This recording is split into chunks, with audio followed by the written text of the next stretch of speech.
You're listening to the Precision Shooting Podcast, discussing all aspects of precision and long-range rifle shooting. This episode is brought to you by Impact Dynamics. And now, over to your hosts. Well, hello and welcome to the Precision Shooting Podcast. My name is Rusty. This is episode number 115.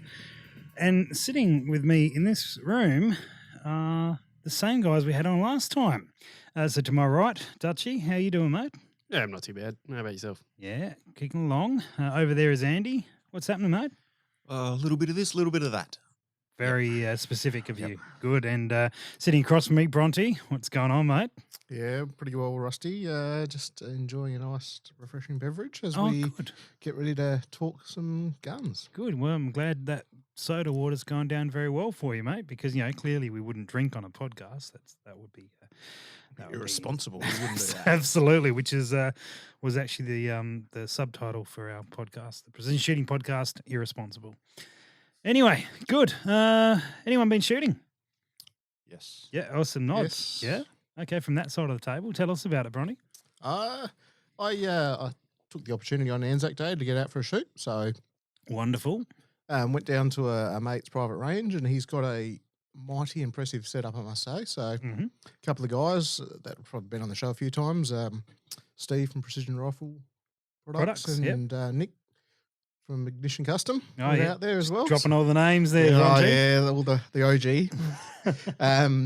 So a bit of fun there. So I went to his first range and sort of did a bit of low development stuff, and then went to his second range for a bit of extended range stuff, which was pretty good fun. So Very good. So yeah, managed to get on to the mile in 4 rounds, and the third one missed by not very much. So pretty happy with that. Yeah, happy day. What were you running for that? Just the 6.5 Super LR. Okay. Yep. So just the 140 RDFs and running about sort of 2750-ish feet per second. Yeah, smashing it. Yeah, it got out there pretty well. It was pretty chop. The wind was sort of chopping and changing from behind, and Wouldn't have it any other way, would you? it's no fun if it's blowing constant in the same direction. No, that's right, Andy. What about you, mate? Tell us your stories.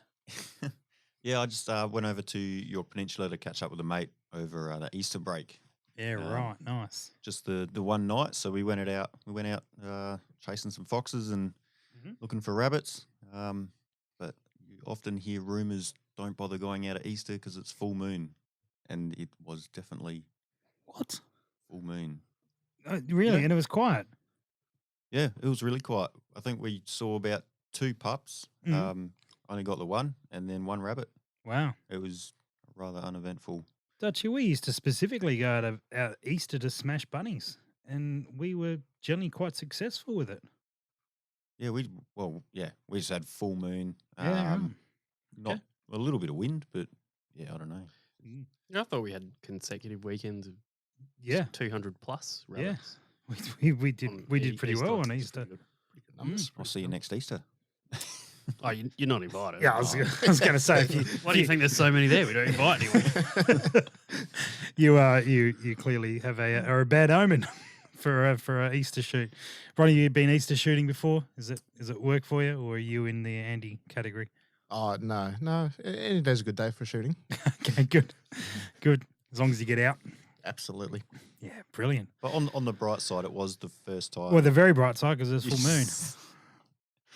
Yeah, right. Sorry. No, I haven't got the no. doom sound effect this time. Sorry. Oh, that's all right. You're doing well. We tried to lessen the sound effects we were using. I Um, didn't actually get a complaint from that episode where we filled it with sound effects, but I'm not sure I want to push the luck too much.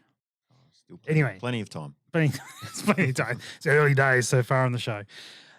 Yeah. So on the full moon bright side, Yep. was the first night I was able to get my partner out spotlighting with us. So Nice. just sort of. And she enjoyed it? She enjoyed most of it. Yes. Except for those 2 occasions where a little thing passed away.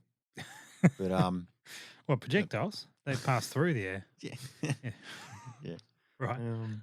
But no, I think she thought it was different from what she had in her mind. Yeah, okay. But in terms of like getting a new person out there who's not really into hunting, it was a good time because we didn't get much.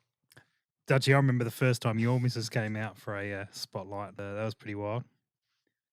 you remember that?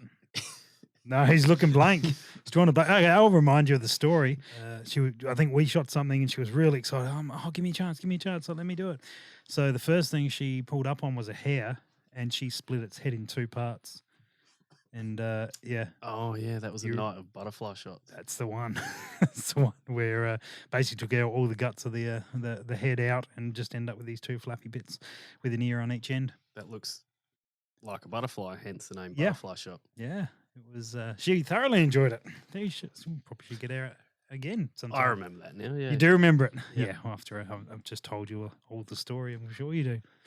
Anyway, we have some new products to talk about. The NRA meetings are on over in the US, which is sort of the other big gun show that happens outside of SHOT.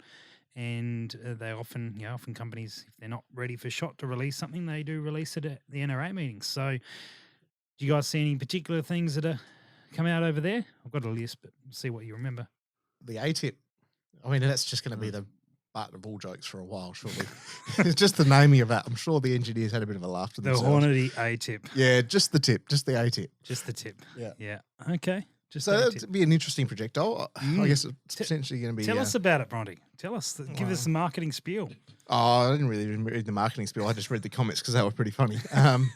But it was essentially along the lines of, a new Hornady projectile. It appears to be a slightly different profile to their ELDE M and X's. X projectiles. Yep. But obviously, probably the most notable is the polymer tip's been replaced with a aluminium tip, Yeah. which I reckon there was a bullet on the market a while ago that had that. There have been. Alco? Alco is one of Alco, them. that's the one. There's another bullet on the market that's had an aluminium tip for a long time. Well, yeah, the big 50 BMG. yeah, the Hornady AMAX. Wow, yeah, but the That- 50 in for the 50s. Yeah, Yeah. that's right. So when I saw it, I'm like, well, they're just other variants of that projectile. Am I wrong in thinking that? Is this? I mean, these guys have been doing that for years. I mean, Hornady are good at hype videos. So I don't know if you guys watched their video, but it was all like something's coming in a few days, et cetera, and then they launched it. It was all like amazing and new and sensational. And then It was completely designed from the ground up. Nothing to do with the okay, 50 cal, apparently, that in the videos. Yeah, Yeah. but everything Hornady designs from the ground up, apparently, because that started at a point in time. They didn't say when the ground started. this is true It's a little technically. bit like the melting tip saga. So the A tips, probably the thing I've seen most talk about is the price. Yeah, well, that's right. I'm not really sure what they're talking. So 80 to 100 US. So US dollars, yeah, sort of 70, 80, yeah, 70 to 80-ish, somewhere around there. Yep. Australian dollars, you're talking about 129 or 130 to $140, depending if you're in the 6 mil, 6.5 or 30 cal side of Starts to get things. quite expensive for those smaller calibers, particularly. It depends on your application. If you're Sure. shooting it for ELR, where you go shoot maybe 40 shots, 50 shots, and that's it. Yep. Probably not so bad. But if you're shooting a PRS match where you're shooting a couple hundred rounds over a weekend, Yeah. that's It's getting yeah, expensive. it's getting very expensive. So what is the major benefit that they're saying? I Because- don't know what the marketing department's saying, but I guess the very brief look at it, the BCs they're claiming are pretty significant. I think one of the things that the consistency is what they've really pitched it at, because the aluminium being machined rather than the plastic being molded, they can be much more consistent in that tip. Yeah, the other thing that I thought I heard someone carrying on about was that they actually, you buy 100 projectiles, Yep. and it's number 101 through to number 200 to come off of that machine on that day. Yeah, Rather than being sequential packaging. One and then one from today and one from Friday next year, all going in a box together where the machine tolerances have essentially they wear like anything. So Yeah. Yeah, so Yeah. that's there's a couple points, but yeah, I guess one of them's the tip. The tip is the big thing.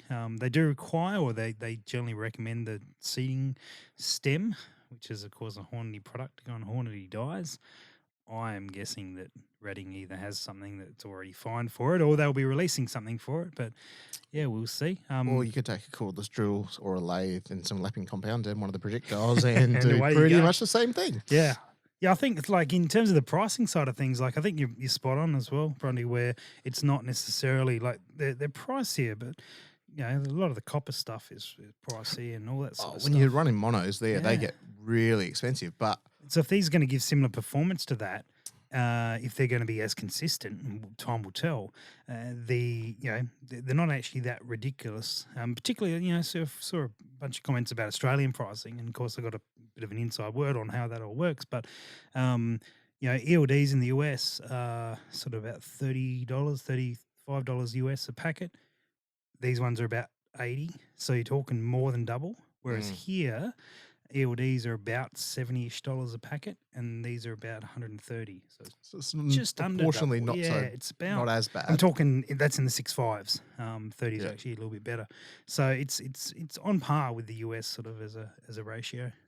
It would yeah. be interesting to do a bit of a side by side comparison with them compared to a mono or a full Yeah. copper projectile. Just taking some measurements over it. I've had heaps of interest in that 30 and- cal 250 grainer Yeah, well, that's Yeah. right. for that ELR. Because Yes. I guess one of the things with monos, I don't have a huge amount of experience with them, Yep. but generally speaking, they're a lighter projectile for the same length. Like they're a longer projectile based on any given weight. So you Yep. typically get a bit higher velocities Yep. because they're a lighter projectiles. That you also then need faster twist rates and all those sorts of Yeah, things. So there's it's all sorts of limitations. with them, Yeah, it gets a bit interesting. but they work well. Moving on from the A tips, or the smaller A Max 50 cals, the Ruger Precision Rifle is being launched in 6.5 PRC and 300 PRC. Andy, do you know much about those cartridges at all? Not too much about the cartridges, but I did see some advertising on those rifles, Mhm. and I guess obviously they've had pretty good success with the Yeah. RPR, Yeah. and for the people who want the larger calibers to stretch it out, then it's again like a good cheaper platform to grab. Yeah. Mm. Absolutely. I guess the cartridges are a bit, they're a bit bigger. They go a bit, run a little bit higher velocities and stuff like that.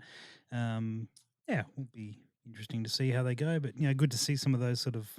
Well, obviously Ruger and Hornady got a bit of a partnership because the BRC cartridges are Hornady sort of thing. But it's kind of nice to see some of those, those become a little bit more common, a bit more mainstream. You think they'll pick up here, or there's not really that application for them?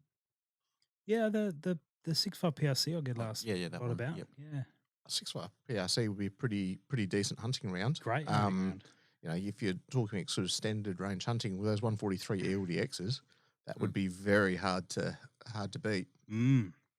Yeah, absolutely. But that's a short action as well, aren't they?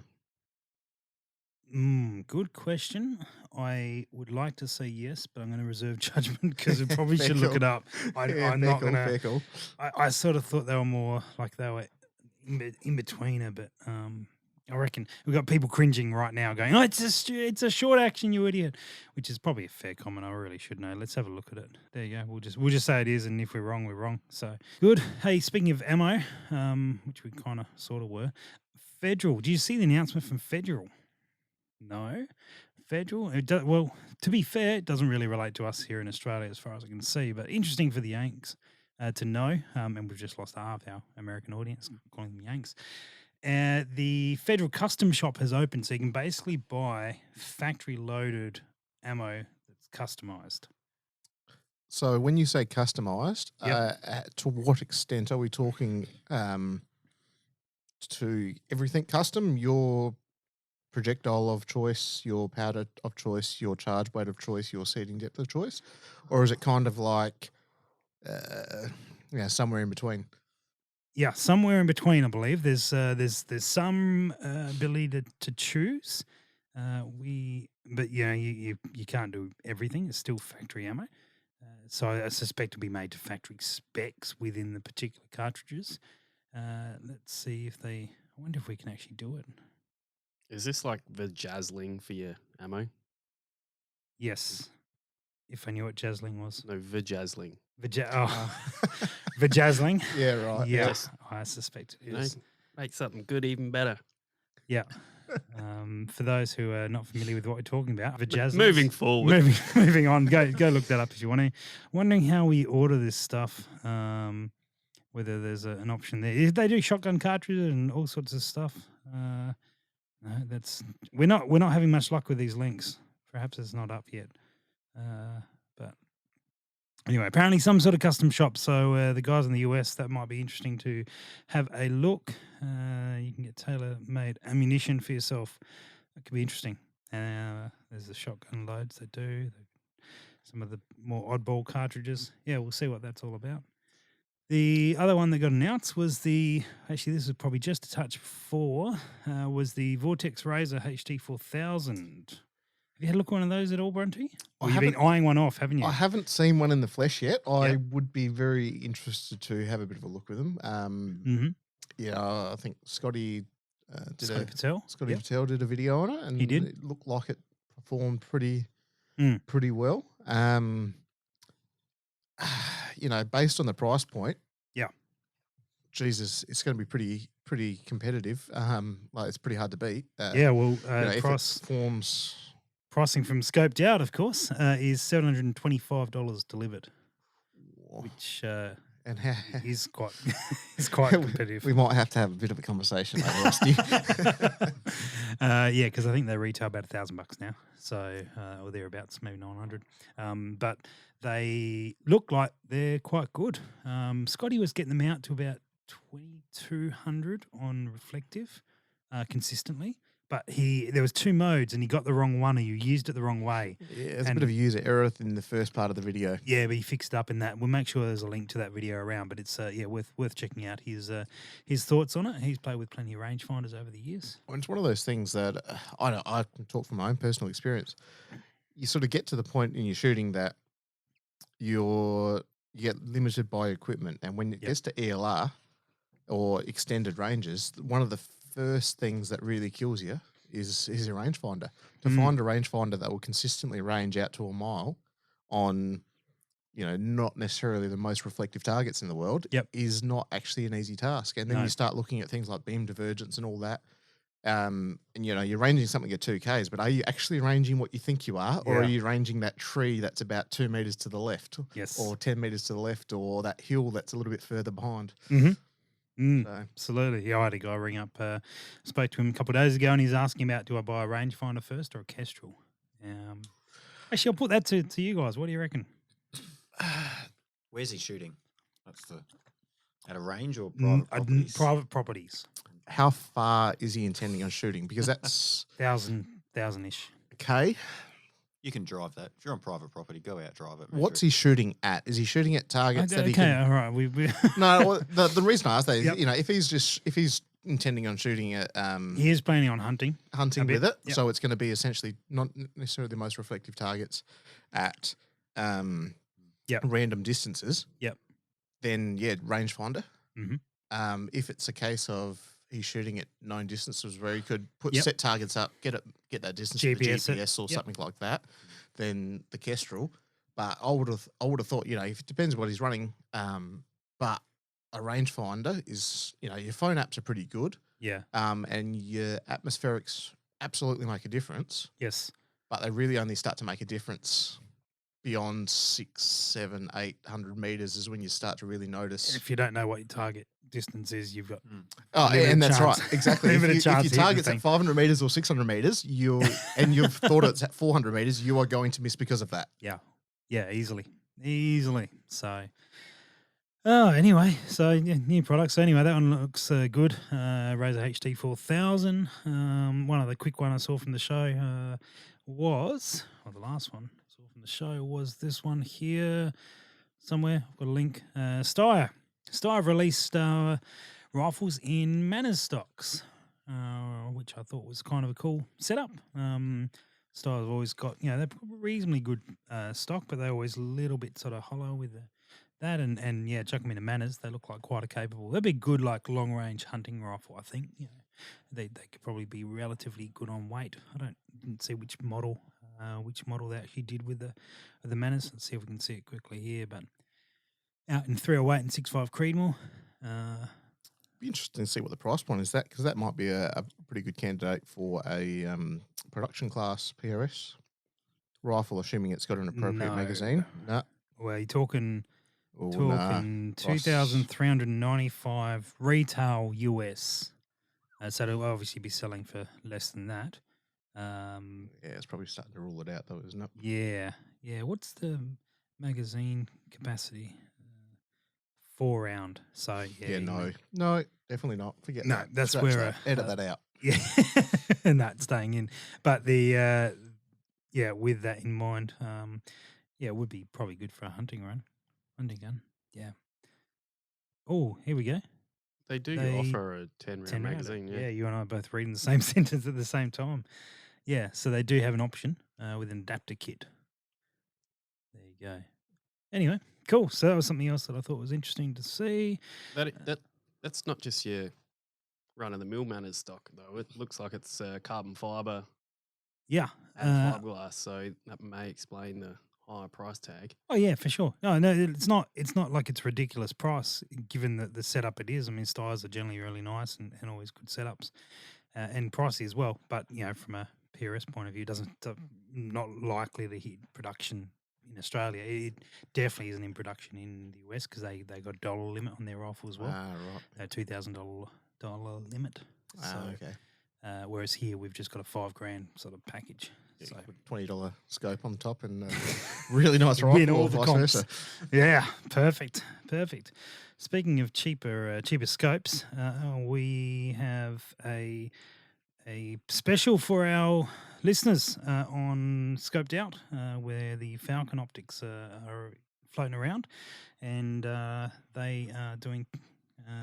It's 10% off for any of our listeners who use the code PSP Falcon on Scoped Out, so you can save $60 or $150 depending which scopes you buy. Have you used the Falcons at all, Bronte? I have played around with them. You have. I was actually really impressed. Because You know, Steve has one. Yeah, I he's got one on would've his figured you would use rimfire. that. Yeah, they're a bloody good scope. For the price point, the glass is better than you'd expect. Yeah. They've got all the features, so they seem to track pretty well as well, which is probably the first thing that you'd expect is going to suffer. But Yeah. they they're a really good scope. Yeah. They're very affordable to getting into it for sure. Even cheaper now for That's our right, listeners. 10% So off. that's until the end of May as well. The other cool thing that's in is podcast mugs. I'm back. We got some podcast mugs. So just in time for the PRS coming up. So, but you can hit them up on Scoped Out as well while you grab your Falcon as well. So with all that money you'll save on your Falcon, you can buy a mug and support us as well. I might need to hit you up for a scope, Rusty. Oh, there we go. It's just happening live on air. That's what goes on. Start Anyway. the negotiations. That's right. Mugs for free. That's right. Yeah, throw in the mug. He wants a free mug. All right. I reckon we can probably do that. Yeah. Awesome.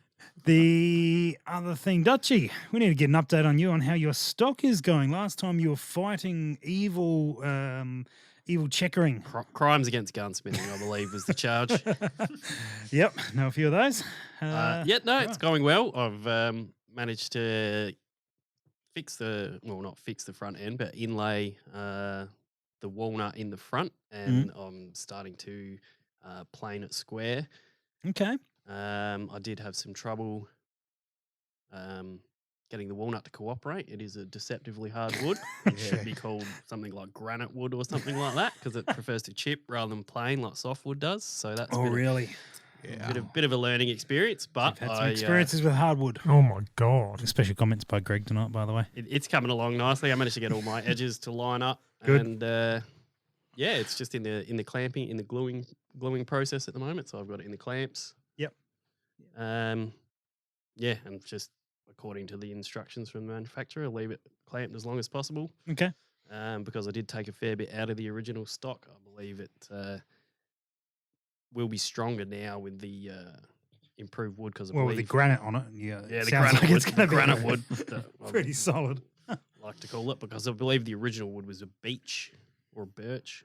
I can't remember. I don't know. Well, yeah, you'd be particularly stiffer. Yeah, the other one carved like butter, and this one just the so walnut much. just chips. Yeah, so that was a bit of a learning curve, but Okay. it's coming along nicely. I can put up some more photos if you guys like. Yeah, we'll get some photos. We'll get them up on the website. Website is we're on the Impact Dynamics website, but that's going to be tweaked a bit soon, very soon. So we will have some more areas for content related to the podcast. So we'll get them up there very soon, which will be good. Yeah, cool. So how long until you reckon you have it up and running? It will be a few months away still. Okay. I Yep. sort of run out of my spare time to devote to it in the future. So I can see my spare time going elsewhere. So it'll be a few months away still. I still want to re-blue it and bed it into the stock when it's all finished. And I'm just chipping away at it, literally chipping away at it. So when you that was a woodworking joke. I was told to work that in there. Oh, lovely. Nice. Thank you. So you intend to glass bed it, I'm assuming? Yeah, just DevCon. Yep. So when I get around to it, I'm sure it'll come out as I have. The intention was to use it as a comp gun. Yep. So I really need to just finish it off and get out there and start having a crack at some rimfire comp. Brilliant. Good. That's what we want to hear. Nice. So, well, there's some news going on. I don't know if you guys saw on the firearms blog, they did a rangefinder article, comparison thing. Now, their rangefinder field test showdown requirements were that where was it? Somewhere. Anyway, they said that it had to have a price of over $1,000 US. So it cut out a whole stack of Affordable. rangefinders. Yeah, including that Vortex. Although I don't think that Vortex would have been around when they did this. So they had. Dutchy, you want to read out? Can you see that from there? The Sig Kilo 2400 ABS. Yep. The Leica Rangemaster CRM 2800.com. Now, why is that a .com? Yeah, nah.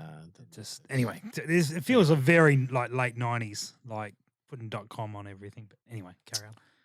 Sorry. Oh, I thought we were going to speculate why it was called. Oh, okay, .com. why do you reckon it's called .com? Did it have communications? Did it have Bluetooth? Yeah, so that's stuff? actually like a proper sensible answer. You're killing us, man. I'm going to 2800.com. I feel like it was an acronym for something really catchy that we missed. What is this? Coming soon, that's what it is. I've gone to 2800.com and there's nothing there to do with Leica. It's is that Chinese? Yeah, be my That is guess. Chinese. Yeah, that's to do with Leica. They're the new camera on the Huawei phone. So There you go. look, there you go. Now we've just worked out what it is. All right, good. That's a fun word to say. Huawei. I've pronounced it incorrectly, probably. 16 times. We've also got sorry. the Gunworks G7 BR 2500. Mhm. Personal favourite of mine. It's not. You've never heard of it? seen it before. Never heard of it. The Vectronics Terrapin X, the Vectronics Terrapin Original, and the Vectronics PLRF 15. Pronounced plurf, I believe. Anyway. Yeah, so some pretty high-end gear on there. I believe it's pronounced Plurfus. Oh, no, that's one. That is the 15. That's the 1.5, not IS. But I like the way he went. Sorry with there. it. Good. So yeah, Unofficially, it's the Plurfus. I would like to make that official. Can we take a vote in the room? All those in favour? Say aye. Yeah, Aye. good. All right, unanimous. Oh my god. And Greg's in on it as well. Thanks. Good to have you back, Greg. Yeah, he does some bunch of reviews and probably follows, I reckon he follows a similar format to Nick Vitalbo's sort of method that he put out there as a standardization, which is really good. It's good to have those standardizations that people can, then utilize that as a test. So for those who are not familiar, Bronte, what book was it? It was a long range I thought it was in one of the developments applied from Applied dynamics. Ballistics. Yeah, applied ballistics. Sorry, yeah. Yeah. It was in one of those books. The number 2 in the volumes of developments. Modern advancements. and- Modern advancements Yeah. in long, something like that. something So like that. Nick did a full article and big comparison, and it looks like this is sort of based on that side of things.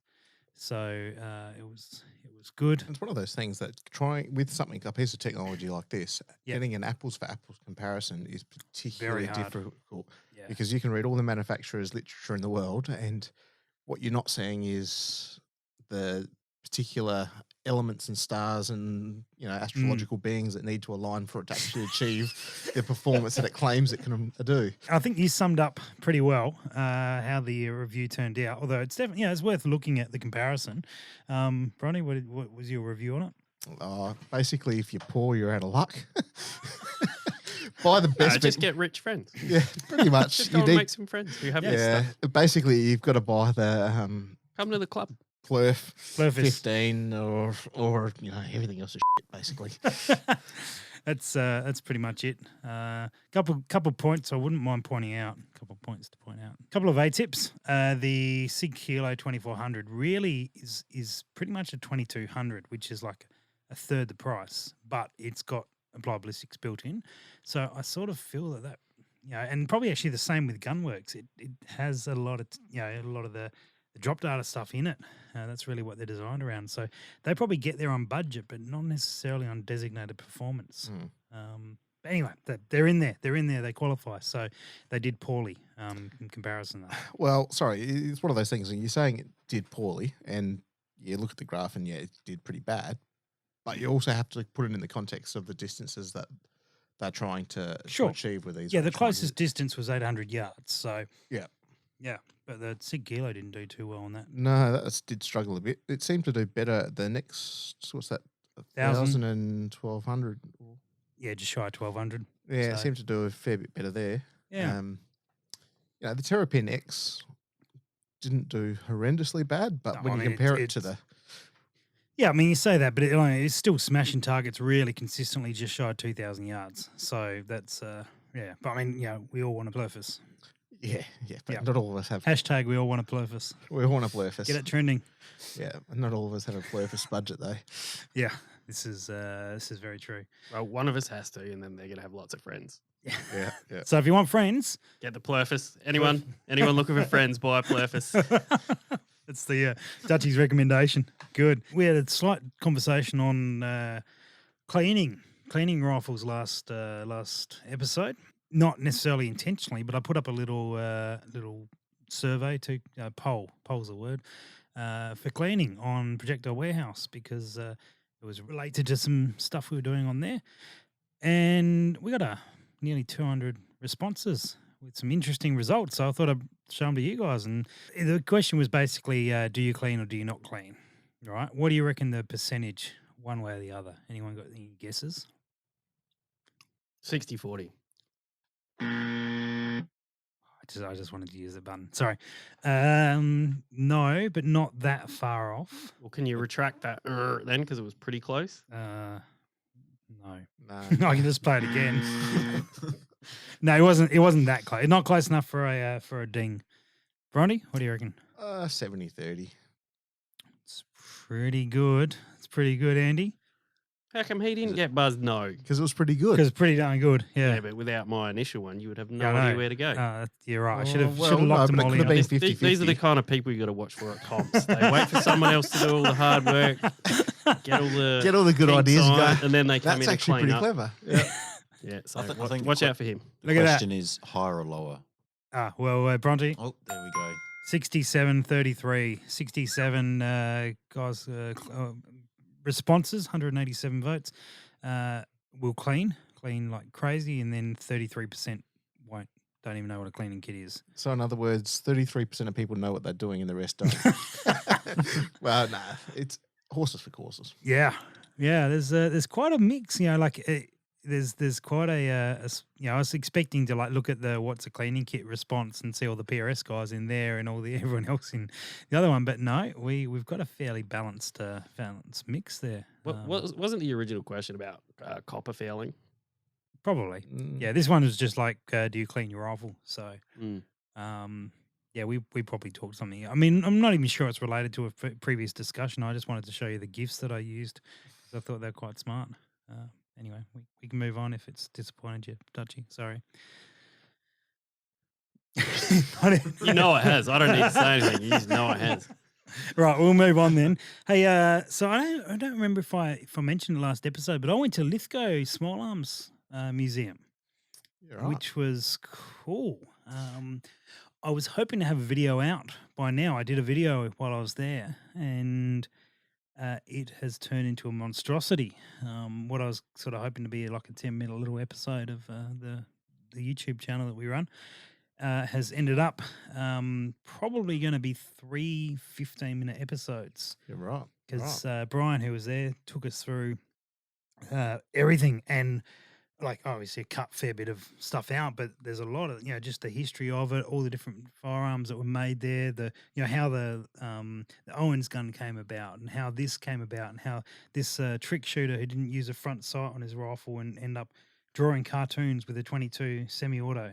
Like just all these really interesting stories. I'm like, oh, I don't kind of I want to put some of this info out there, so I have decided to turn it into a much bigger project than it was meant to be initially. So I will get that out. But if you anywhere near Lithgow Small Arms Factory, sorry, that's what it used to be called, the Museum for the Small Arms Factory, make sure you get along. It's really worthwhile doing. They've got apparently an alleged shoulder-mounted anti-tank gun, but if you can put that on your shoulder, I am thoroughly impressed. I think that would be great fun to watch your mate shoot, wouldn't it? From a It's just distance, like, yeah. you could do that one. Go for it. Go for it. Yeah. Yeah, not wrong. It's it was impressive, and one thing they actually are not connected. A lot of people think they're connected to Lithgow Arms, but they're not. They're actually a council run, entirely different. They're a museum that has no direct relationship apart from obviously being on the property and being the history of the the manufacturing, and so they're currently facing a challenge at the moment, which New South Wales changed some rules about something or other without really telling anyone, and effectively have created a situation where any firearms museum is operating illegally and has to, something like 70% of their firearms have to be modified to comply with the law, which would basically render that collection nearly worthless. Which is ridiculous. So there's petitions around. Highly suggest you jump on board with that to help out the museum. Because there are a bunch of volunteers involved with that, and it's really would be worthwhile preserving that piece of history. Yeah, I saw some sort of little article about that. Yeah, making them so they can't operate. Deactivating. Yeah. Yep. And then my thinking was, well, in that case, do you make every vehicle in a museum undrivable in case someone drives around in a mall? Yes. I mean, no. Is that the thinking? No. Well, it's crazy, isn't it? Yeah. It's crazy. So anyway, jump on that, support that. That would be good. Hey, Andy, are you nervous? Am now. Yep. You are? You've got a night shoot coming up. Tell us about that. Yes. What's that called? The PRC? Yep. Precision Rimfire Challenge. Yep. They're hosting a night shoot down at Torrens Valley not rifle range. Is it handgun range? Don't know. It's a range. Torrens Valley Valley. range. It's actually nowhere near Torrens Yeah, Valley. Not apparently. even close. No. Barely in the same state. Yep. Yep. But anyway, yes. Yes, it will be held at night time. I think it kicks off from about 6 p.m. So by then it will be quite dark. It had a really odd starting time. Did you see that? It was a really... Anyway, I'm going to look that up while you're telling us about it. I thought it was around 6. Yeah, it's around 6. 6:30-ish. No, it's just some odd random time. Anyway. Okay. I'm not sure how many stages and bits and pieces they'll have, but I'll definitely be strapping a huge torch to the front of mine. Yeah, so what do you do to prepare for a match like that? Like, do you need to bring your own torch, or do you... I haven't prepared yet. Good. No, I did see somewhere that rifle-mounted torches you can use, laser pointers you cannot. Right. Competition from 6:09 p.m. I'm guessing that's when the end of sunset? the Sunset? end of civil daylight or something like that. Yeah, okay. All right, cool. So, Okay. no, I'm looking forward to it. It's going to be completely different to what we're used to. Yes, I'll probably just find the biggest torch I can strap on the front of mine, and Use that as a front rest. I've got a lead Lenser X21 you can borrow, but I don't think you have to hold your rifle up. Well, I've got a huge Nightcore one. It's pretty big. But my thinking is the more you see, the better. Surely, Yeah, unless you have to do a lot of freehand shooting. Oh, that's all right. I'm not good at that anyway. So, I wonder if they permit like night vision optics or like night vision scopes. I don't know. Guess so. Does it? Didn't does read it anything say? about it. Yeah. I mean, thermal probably won't be too much help to you. No. But, your typical IR style night vision. Okay. I think the problem with that is, though, if you're running around, well, not running, but if you're trying to look for targets, you've got to have your scope up the whole time, where with the torch you sort of flash around and then bring your rifle up. Oh, yeah. You know what I mean? Yeah. You could be Maybe. super tactical and have the night vision like binos. Oh, Yeah. Okay. And run irons. have you got some? Just don't shoot first and let other people find it. Just take Bronte's. Listen to the expert. Yeah. Listen to, we've just experienced that. Bronte's never been first at a match yet. So, as in shooting first. That was laying the smackdown, wasn't it? Oh, Sorry, that was mate. a pretty low blow. I mean, you haven't shot a stage first, have you? Yeah, most of them. Right. Well, I take it all back. Yeah, All starting back. with a B tends to not help in the Oh, alphabetical yeah. order thing. Yeah, fair Yeah. enough. Fair enough. Should always be on last names. Either way, I'm pretty set. I'm set either way. I'll start pretty late. Who would go first out of us? Old mate. No, in last names. Oh, Yeah, I think still old mate. Still me. It's still Andy. That's all right. L. It's before P, before R, before J. Now I'm showing. Is it before J? No, J go first. Alphabet's not my strong point. Yeah, this isn't the alphabet podcast, is it? It's not- yeah, if you want, yeah, if you go want back that, to Sesame Street, go. mate. Right, let's start that again. Oh my god! all I know how to do is this. Do any of you know the full? Alphabet, yeah. No. I'm still The, learning, mate. I'm still learning. What do they call it? They use it in the military. Alpha, Bravo, Charlie. Phonetic alphabet. Oh, the phonetic Yeah. alphabet. Anyone know Yeah. the full lot? Yeah. All right, give it to us, Bronte. Go on. Oh, I'm not going to do it in order. Nah, That'd let's be do pretty it. Boring. Okay, let's Throw random ones at me and I'll answer them. No. That'll be a bit more efficient. All right, All right. spell out. What am I drinking here? Han Super Dry. Spell that out. First one's hotel. Hotel Alpha. Hotel Alpha Hotel November. Sierra Uniform Papa Echo Romeo Delta Romeo Yankee. There you go. Right. Would you like a Super Dry? Sure. What is M? Mike. All right. What is 9? Niner. Well done. Good. And 4? 4. It's 4. It's FOWER. I didn't know they did numbers 4. as well. Yeah, they do numbers. Oh, right. Yeah. 4? Yeah, 4. What's no, you already said that one. I believe that is an American one, and it's bowl. Shh. Yeah, that's right. There we go. One more. Q. Well, they've got 3 as Quebec. tree, and that's no. They've got 3 as tree. This is misleading. Yeah. Should have asked him that one. He would have got that how wrong. many people are over there? Tree. Nah, people, mate. Tree. No, people. It sounds Irish. Well, the whole idea of it is to have words that don't sound like any of the other words within the Letters, phonetic alphabet. things. Yeah. Hey mate, what's tattooed on my back? Sick. Dude. Oh my god. Right. Good. Glad we cleared that up. that was worthwhile talking about. Definitely. There's a match coming up that none of us are shooting. You're not shooting it, Bronte? I haven't decided yet. Oh really? Oh, see, I thought you were shooting. I think you should. Probably should. Have you got a gun that works? That's Oh, hey, that's a bit rude. rude, but fair. I think the question I didn't is say it why was not? wrong. I just said it was rude. But to answer your question, no, technically I don't have a gun that's actually zeroed or has any ammo for it. Yeah, you should shoot it. Definitely. I should. Yeah.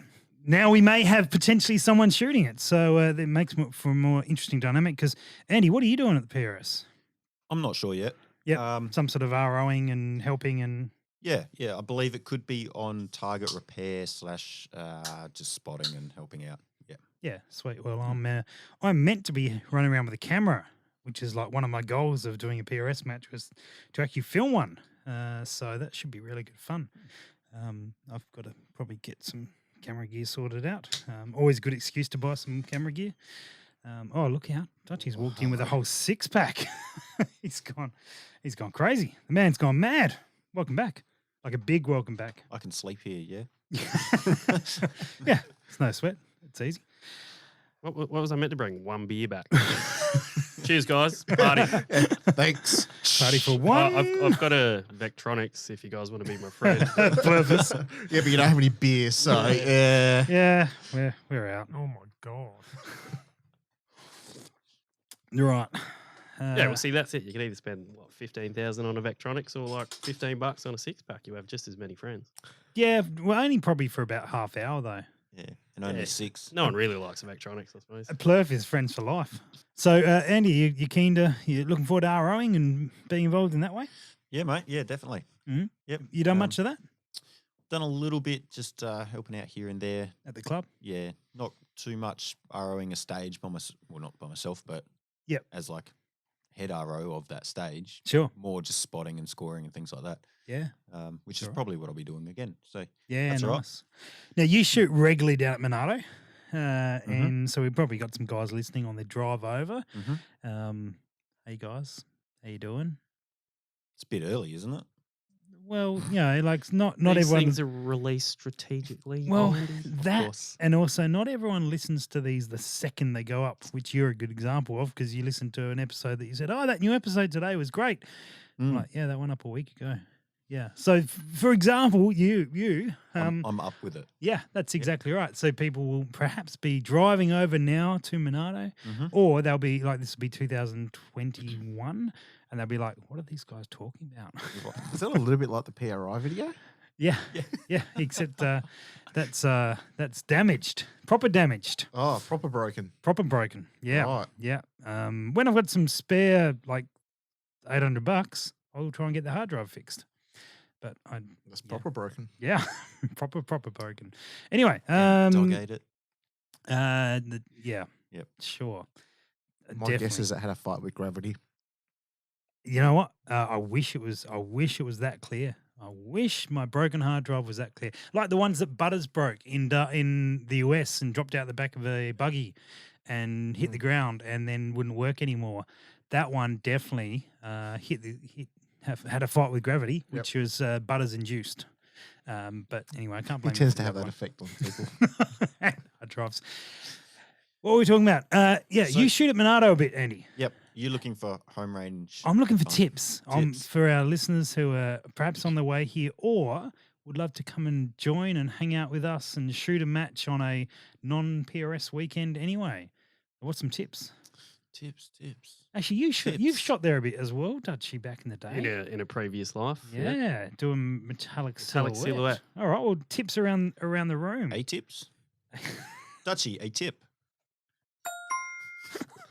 Wouldn't it technically be a D tip coming from Dutchy? And I'll be an A tip. Yes, you're the A tip. That would make you a B tip, Bronte. Yeah, well, All right. you get that. Let's go with some A tips. So, Andy, let's All right. let's do it. I've found that the flags are deceptive. Yes. The wind will be one way in the morning and switch in the afternoon. Okay. I don't know. Yeah, we should clarify there are flags on the corners of the range to mark out the range. What's that? 500 and 300, is it? No, 500. Yeah, 500 and 200. 200. Yeah, there's a flag on the back of each mound. Does the pig farm smell come in the afternoon still? No. No. There used to be a pig farm nearby, and when the wind would change, you would start to smell it in the afternoon. All right. I just thought it was just general musk of the attendees. I thought that was Nick. It's my bad. No, his normally starts in the morning. Oh my god. I haven't had that one. Sorry. B tips. Oh, the Mirage is pretty. You reckon that's going to be a handy. big issue in As May? far as picking your wind direction, Is it going to be more? maybe not in March so much. May. May. In March it would be. But May perhaps not quite as much. Okay, good. Dutchy, what about you, mate? It's been a while since you've been up there. Has been a while. I don't know. Hit the targets. Yep. Listen to the range officer. Let someone else go first. Let someone else go first. Shoot in the same direction helps too. Oh, that's just an assumed one. Yeah. Oh, you never know. I don't know. Butters is shooting. Oh, really? Bronte's just kind of gone, maybe I will shoot this one. Oh, I think what do we got? We got like a dolomite sort of. Is dolomite like sand, not sand, but gravel. Mhm. Don't kick gravel into your rifle if it's on the ground. Yep. Good. Yeah, definitely good Wear advice. enclosed shoes. Yep. Yeah, I And think long you have sleeves. to. I reckon make sure I'm wearing like a thick long sleeve shirt. Otherwise, you get that gravel rash on your elbows. And Yep. pants. Yep. Rather than shorts is probably. Yeah. I think did that video ever get released, Rusty? Which one's that? Of The you one of with no yourself pants. in Without pants? Well, everyone knows Plenty of about Where videos is this around going? like Yeah. that. No, short No, as the that. one of It's your- not on his website. the one of yourself taking Oh, a bit ripping of my skin knees? off your knees in Darwin there. I don't know if the video came out. I certainly have put photos up of me ripping skin off my knees. Yeah, unsure on that, but the photo's definitely up. And ever since that match, I will always attest to wearing long pants. Just gone fancy for a second there. Long pants. Don't worry, it left just as quickly. Game. I wouldn't be able to sustain that level. My pants are itchy. I long pants always for matches. Always matches. So, as far as tips on shooting at Monado, Yeah. D tips. are there facilities to stay on range? Yeah, plenty of people camping and staying and doing all that sort of gear. Yep. Are you gonna get a chance to come up? I'll come up as an observer, I believe, on one of the days. Yep. Hopefully, I'm not sure what one yet. Yep. But yeah, I'm looking to get up there and Nice. I believe it's on a particular date. Mothers are welcome to attend. Highly recommended. Mm. Yep. They will be well looked after. I haven't asked mine yet, but Your mum. Mm. Mine's away. I'm guessing Butters' mum will come with, like she normally does to most matches. Butters' mum's always has to come. It wouldn't be a match without Butters' mum there. That's true. It's she's part of the Part of the part of the furniture. match. Well, that's a bit rude, calling her furniture. Bronte. Yes. Just because you've got like an ever-growing rivalry with Butters doesn't mean you have to insult the family. Oh my God. I reckon that's about 6 times now. Oh, I think it's been more than that. It's a bit more than that. Thanks, Greg, for reappearing on the show. Probably have to pay him royalties for this, and we won't be able to afford his royalties. There's no chance. Yeah, your plurf days are gone, mate, now. No friends. No friends. That's all right. It's cheaper that way. That's the end of the tips for Monado. I think so. Yeah, I will say that wind is can be super painful. If we get some good winds, they get real switchy. They often come downrange and then cross range and then downrange again and cross range. So you get a lot of that movement, which is good fun. And they can be up. They can really be up. But that's all part of the fun. There'll be plenty of the range is set up. It's not like there's one backstop at 500 meters. There's stepped backstops at 200, 300, 385, and 500. And so you will, the ones closer in, you get some fairly good indication. One of the downsides, well, not say downside. One of the challenges that you face shooting at Monado is that all the targets that aren't on mounds are generally about 1 meter to 2 meters in the air. Because of rules. But anyway, the downside of that, of course, is if you miss, it's really deceptive on taking a reading from it. So not so bad if you're like shooting at 250 meters in front of the 300 meter mound. Not so bad. Only got 50 meters to worry about. But when you're shooting a 200 meter target with a 500 meter mound behind it, that gets really deceptive where your bullet goes. Seem to be hitting really low. Don't know why. Yeah, you think, I'm just off the target to the left or whatever it is, but it's challenging. It's challenging. But I do know, I do have a slight inside word on some of the course of fire. Trav has written a match with that in mind to try and minimise it a little bit. Otherwise no one's going to have heaps of fun. There's certainly some challenging targets in there, but there's not like 80 targets that are not on backstops. So you won't be just missing everything. Because I have shot a match like that with Butters in the US where nearly every single target didn't have a backstop behind it, and it was a couple meters in the air, and they were like one-shot shots. So you like shoot, be like, well, no idea where that is, and now I have to go somewhere else with it. And it was a tough course of fire. You had to be bang on, and the winds were 25 miles an hour. It was a tough match. It was a real tough match, and there were some really good shooters who also said it was a tough match. I'm not including me or Butters in that equation at all. So it was a challenge. Our mate Josh Goodwin shot that match, his first ever match, and fortunately enough, he still enjoyed himself, which was good because that type of match as a first match would be a real tough one. I thought you were about to lean in there. Oh, I leant in and then I just self-censored.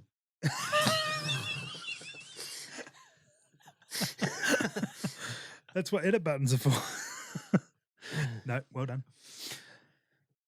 Well, expanding it beyond Monado, because this is probably going to come out days in advance. What about Bronte? If you're gonna, you're now deciding whether you're about to shoot it, and obviously, we're going to suggest that people do. But what would you need to do? What would you prepare yourself at this point to get ready for it? What are some of the key things? My situation, the reason I'm a bit hesitant about shooting it is because I don't currently have a gun that's zeroed or any ammo for it. So I'd need to finish doing my load development, actually load some ammo would probably be the first one. Yep. And then, secondly, zero the gun would also be generally helpful. These are very useful things. What about beyond that? If you got that all squared away, what's the next step? Trigger time. If that's possible. Stacking it all in your favour. Yeah. Obviously, whether you have the ability to live fire, obviously dry fire is great, but it's still, in my view, not a substitute for actual rounds downrange. Yep. Because particularly from horribly uncomfortable positions where you need to take multiple quick shots, because dealing with recoil, albeit a lot of the guys are running brakes and 6.5 mil guns that are stupidly heavy, but if you're in an uncomfortable position, it still does move the gun around a bit. So that's probably something that I'd be mucking around with, given the opportunity. Yep. Obviously, making sure all your stuff is squared away. You've got all your dope cards and bits and pieces that you'll need printed, or make up. I sort of make up a little bit of a table thing that I can scribble distances and whatever else in. What do you? Sorry to interrupt, Andy. What do you do for that side of things with your in Mildura? What did you do for your data? Data, I've got the little card on the side. It just sits on the card on the side. And then I used my Kestrel to take a reading in the morning before we all started. And then pretty much looked at the stages in the book, wrote down my drops. Yep. And then I'll transcribe that onto my little data card. But then I took multiple readings throughout the day. I was going to say, how often did you do a reading? Probably every 3 stages. So that would have been, what was that? Best time did we start? 7? You're talking probably about every 2.5 to 3 hours then. Yeah. I think I might have done it a bit more in the mornings because obviously it's cold in the mornings and then it warms up a bit quicker. Did you find any appreciable change in your data over the course of the day? Not much. No, I didn't think so. I think it's 600 metres. It might have been 0.2, maybe 0.3 mil. And that was a maximum shift? Yeah, I reckon. Yeah. Yep. So not heaps. No, we didn't have it wasn't a big shift in temperature though either. Like we used to work on the rule of thumb of every time you took a layer off, check your data. That's a good idea. So like at the first Mildura PRS, I think I was wearing a t-shirt, a jumper, a thicker jumper and a jacket, right? So, and I ended up down into a t-shirt because people paid me enough money to do because it did actually. That's another sound effect we need. We'll get that. Give us $5 and I'll show you mums more. So we, obviously, as you strip off your layers, if your jackets, jumpers, and stuff like that, every time that happens, generally that's enough of a difference to be worth checking. Strip stages. Misses target. Strip. Yeah. Now, where that runs out is when you're in Darwin and you, well, it's pretty consistent up there anyway, but when you go from T-shirt to still in your T-shirt to still in your T-shirt, but you just sweat more. So I go on a sweat gauge on that basis. Seems to work. So, yeah, there we go. That's pretty much what I use, just the Kestrel. Yep. Obviously, checking it throughout the day is good. It just makes sure that, your mindset is like, yep, that's what I'm doing. It's still good. Cool. And, yeah. Sorry, Bronte, we have interrupted. I thought the data transposing was always an interesting thing to see how people go about that. You'd said you do up a chart? Yeah, I mean, as sort of Andy alluded to, where we're shooting here, it's pretty consistent. Yeah, your DA doesn't swing massively, and then only out to 500 meters. If you were shooting out to, a mile, 2 miles, like the King of 2 Miles stuff, massive. Yeah, the DA change from 7 o'clock in the morning to 2 o'clock in the afternoon would massively affect your data, and it would be enough to actually that you completely miss the target. Yes. Whereas what we're doing here, perhaps. Yeah, you might take a reading or two over the day. A morning reading's smart, and then sort of a coffee time reading as well is not silly either. Because you might, particularly if you end up on a KY or rack at 500 meters, or you end up on like couple of small targets out of that distance, it could be enough. Or at least you want to stack it in your favour. So, well, any error you can eliminate is one in your favour. Well, this is not wrong at all. This is not wrong at all. And if all else fails, I've got a little data card in my scope cover cap thing. So if Kestrel battery dies, my notes have blown away, I can just flip that up, and that should be pretty close. I'll at least be able to see a miss and then correct. Yeah. Yep, that's fair enough. You have that printed off to you, Bronte? No. No. You just have battery chargers with you. Oh, Kestrel takes AA batteries, so yeah, fair enough. Pretty readily available. And then obviously got ballistic programs on my phone, so if all else fails, I'd just use that. And then if that fails, I'll guess. Or just take somebody else's data because it's only out to 500, 600 meters. It's be close. You take someone who's running a similar projectile at a similar velocity, you're going to be within QE. Yeah, or if you just take their data, they're probably not going to do much better, and therefore at least you have someone hanging out down the bottom with you. Exactly. Competing for last. That's right. Butters, guard your data. Guard your data, mate. He's coming for you. Good plan. Good plan. Dutch, you strike me as a guy who just remember their data. When you were spotlighting doing that sort of gear, is that more what you did? That is pretty well what was going on. I just only had the 2 rifles and only shot the 2 projectiles, so pretty well knew what they were doing out to as far as I needed to use them. So but it's been a long time. Yeah. It's just instincts. Probably 4 or 5 years since I've shot properly, so I will be coming at it from a very inexperienced role. So I feel like I have to get out there and just shoot and get some time behind the rifle before I can even contemplate.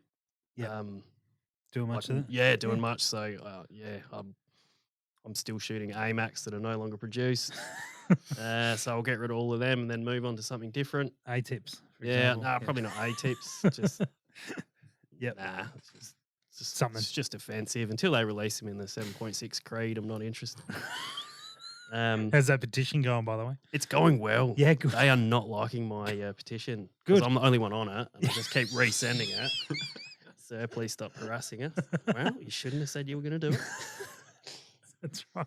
No, I think for me, and I guess for anyone else looking to get out there, is to just get out there, have a crack, get some, get your reloading. So you, what is it? Standard deviation and extreme spread are nice and low, and get some good data. find a mate who's got some expensive gear and borrow that for a bit. Blurf buddies. Flurfus, yeah. who's also got, I don't know, chronograph that's reliable. Yep. That'd be good. Yeah, you don't need to go out and buy all this. There's plenty of friendly people at the club. So FWPs. yeah, exactly. I don't know what they are, but Friends with Perfs. yeah, that works. Yeah. Yeah, so yeah, I'd just really need to get some time out. Auto tricklers as well. They're pretty handy. With what? Auto tricklers. Yeah, you want one of those. No. Hand wave on a balance beam. Tell you what, if That's how you someone's get got it a proper plurf, accurate. if someone's got a plurf, they've probably got an auto trickler as well. That's true. But anyway, yes. Yep. Hand scale and beams, hand The scales. balance beam. Balance beams, hand loading. Also, Yep. It'll work. Yeah. It'll work. Yeah. Yeah. It works. It works. Chuck it in there and it comes out the same as every other one you did now. Well, I look forward to your first competition, Dutchy. It shouldn't be too far away. Yeah. I've got enough for a small club shoot loaded. I just don't know what velocity they're running. So It's what chronographs are for. I was just going to guesstimate when it comes out. Oh, I reckon that one will. Just that was a little bit eyeball it. faster. Oh, Yeah, that's just eyeball it. Yeah, SD's probably a little bit up. Yeah, pretty close. Oh, that one came out in the end. That one's still good. Wow, that's better than last time I went shooting. Yes, it came out. Winner. Right, well, we've increased our percentage significantly if it comes out in the end. Yeah. Done No, well. but I'll do all that. Also, and then that balance actually run beam it. may not be accurate, but just Oh, give me it's a sense accurate. of it. It's been sent away and polished, and it's the most accurate scale. Yep. In my house. How many scales you got, by the way? Just the one. Excellent. No, I'd probably just get out there and I'd probably go to one of the practice days and actually get some rounds on target because it might be different than what your calculations are. So Yeah. I found that from shooting that Mm. actual. Nothing beats where the bullet goes. Exactly. Yeah. bullets don't lie. No, they No. don't. But advertising companies do about ballistic coefficients, all of that. Tell you what, VCs are getting They get pretty better bloody honest though They- these days. I must because admit. they get called out on it so much. They do. That's exactly and right. there's a They went up and then they came back down. Now they're going back up again. Yeah, true. Very true. I've got to say, I particularly. Well, I know there's some people who get pretty excited when you start talking about different ballistic solvers. Here we go. Here we go. But We'll have that discussion one night, I'm sure. yeah, I'm sure we will. Within supersonic, supersonic, and arguably depending who you talk to and what solver you use beyond that, Yes. the modern solvers, ABs of the world are pretty bloody accurate, especially when you're running the custom drag curves. Yep. You get a good muzzle velocity off a reliable chrony, which is pretty easy these days between lab radars, magneto speeds. They're Pretty good. Pretty Yeah. bloody good. We live in a pretty good time, don't we? You go back 10, 15 years, and a lot of this was a pipe dream to make it as accessible. Guys could do it, no doubt, but to make it as accessible as it is. These days to shoot 1,000 meters, Yep. isn't actually that hard, really. Here comes the brag. Here comes the brag. You give someone, you take a factory rifle, Tikka TAC 1 or something like that, run the Yep. Hornady factory ammo. Yep. And it's capable of doing that just about. Impact, eh? Yeah, pretty much you get that all day. Yeah. Yeah. No, fair call. Absolutely. Well, guys, I think we've probably covered all sorts of stuff tonight and all sorts of fun. So we hope to see many of you at the Kestrel Monado Meltdown coming up in a few weeks. Those who are interested in that PRC, the it was a Practical Rimfire Challenge night shoot. When is that? It's 25th of May. Yep. I had a family dinner booked that night. I've pushed Cancel that. it. I pushed it to a lunch. Yeah. You've got to prioritise these things. This is good. I'm actually going to be in Melbourne that weekend for Hunt Expo, which will be interesting to see how that goes. So if you are in Melbourne and you want to get down and check out gun stuff, we will be right at the front of Hunt Expo, which will be good fun with Projectile Warehouse scoped out. And I know Delta Tactical boys are going to be there and a few others. And then, of course, some of the bigger companies and such. So should be plenty around for that. So hit us up if you're in Melbourne or you're going to be there that weekend. And what else is travelling? The weekend before I'll be in Penrith for the gun show there. So between all of these events, hopefully we see some of you guys and, grab yourself a mug and go for that. Don't forget the discount code for Falcons is PSP Falcon. If you are a listener and you get access to that. Anyway, guys, thanks for coming in. No worries. Thanks. Good fun. Thanks to Greg for being here as well. Oh my God. That's it. We're done. Cheers, gents. See you later. Thanks for listening to the Precision Shooting Podcast. To continue the discussion, check out our Facebook page. And for more information, head to our website, www.precisionshootingpodcast.com.au. This episode was brought to you by Impact Dynamics.